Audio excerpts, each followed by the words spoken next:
Sobat ATR BPN. Perkenalkan, saya Ripka Yeniwati, calon pengelola pertanahan pada Satuan Kerja Kantor Wilayah Badan Pertanahan Nasional Provinsi Riau.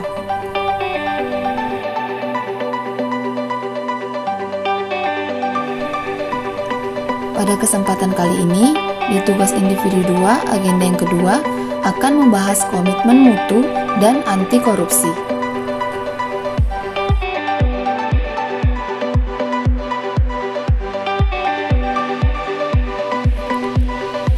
Yang pertama, kita akan membahas komitmen mutu. Apakah itu komitmen mutu? 4 konsepsi dasar komitmen mutu. Yang pertama adalah efektivitas. Sejauh mana organisasi dapat mencapai tujuan yang ditetapkan atau berhasil mencapai apapun yang coba dikerjakan. Efektivitas organisasi berarti memberikan barang atau jasa yang dihargai oleh pelanggan. Yang kedua, efisiensi. Jumlah sumber daya yang digunakan untuk mencapai tujuan organisasional. Efisiensi organisasi ditentukan oleh berapa banyak bahan baku, uang, dan manusia yang dibutuhkan untuk menghasilkan jumlah keluaran tertentu.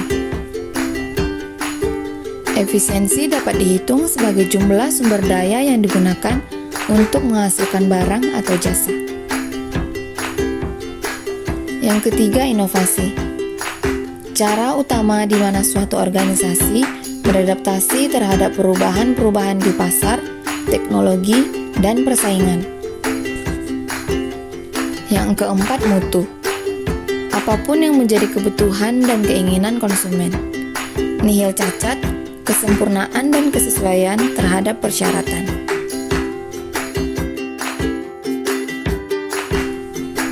Nilai-nilai dasar komitmen mutu. Yang pertama adalah komitmen pada kepuasan customer.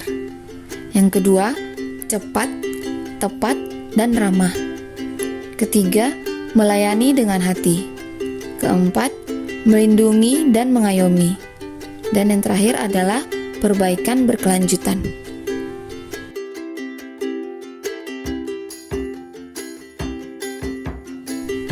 Sebagai aparatur sipil negara, cara yang dapat dilakukan untuk senantiasa memperbaiki mutu layanan adalah: yang pertama, memahami tugas fungsi pokok masing-masing.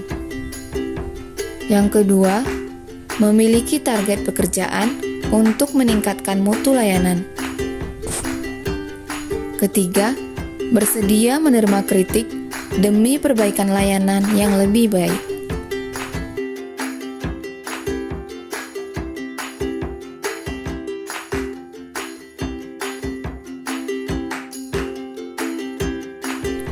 Yang kedua adalah anti korupsi. Apa yang dimaksud dengan anti korupsi? Mari kita simak pembahasannya.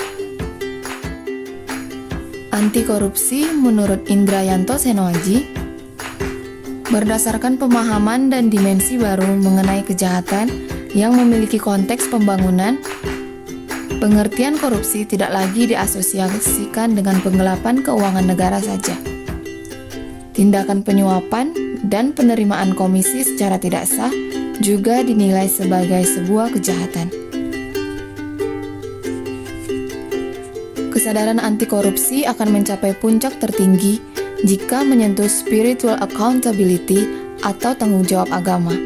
Apalagi ketika menyadari bahwa dampak korupsi itu bukan hanya sekedar kerugian uang negara, tetapi berkaitan dengan kerusakan hidup.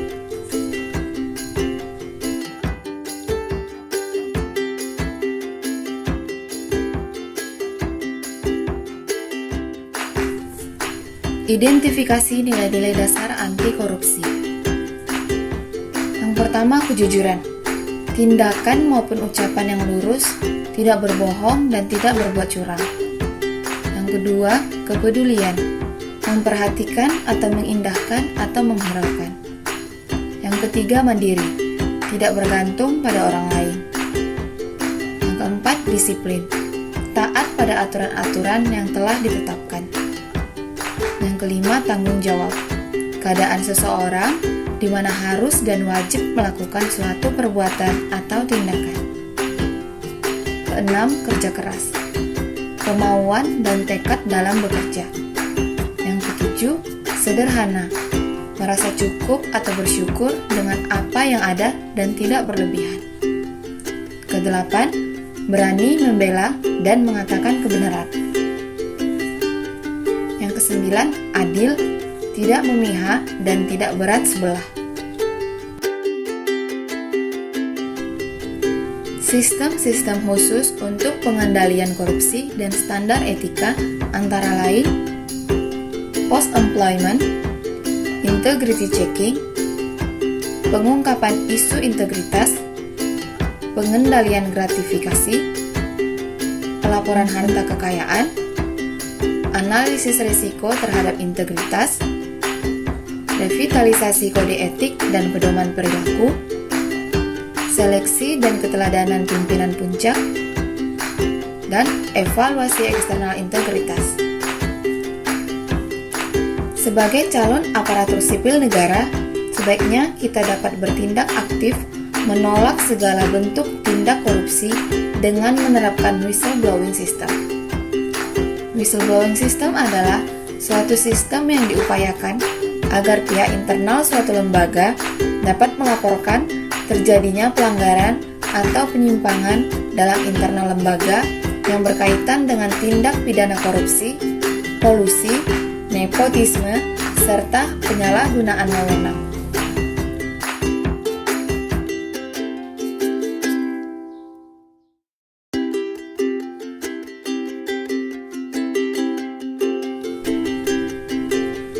Cukup sekian rangkuman dari saya tentang komitmen mutu dan anti korupsi.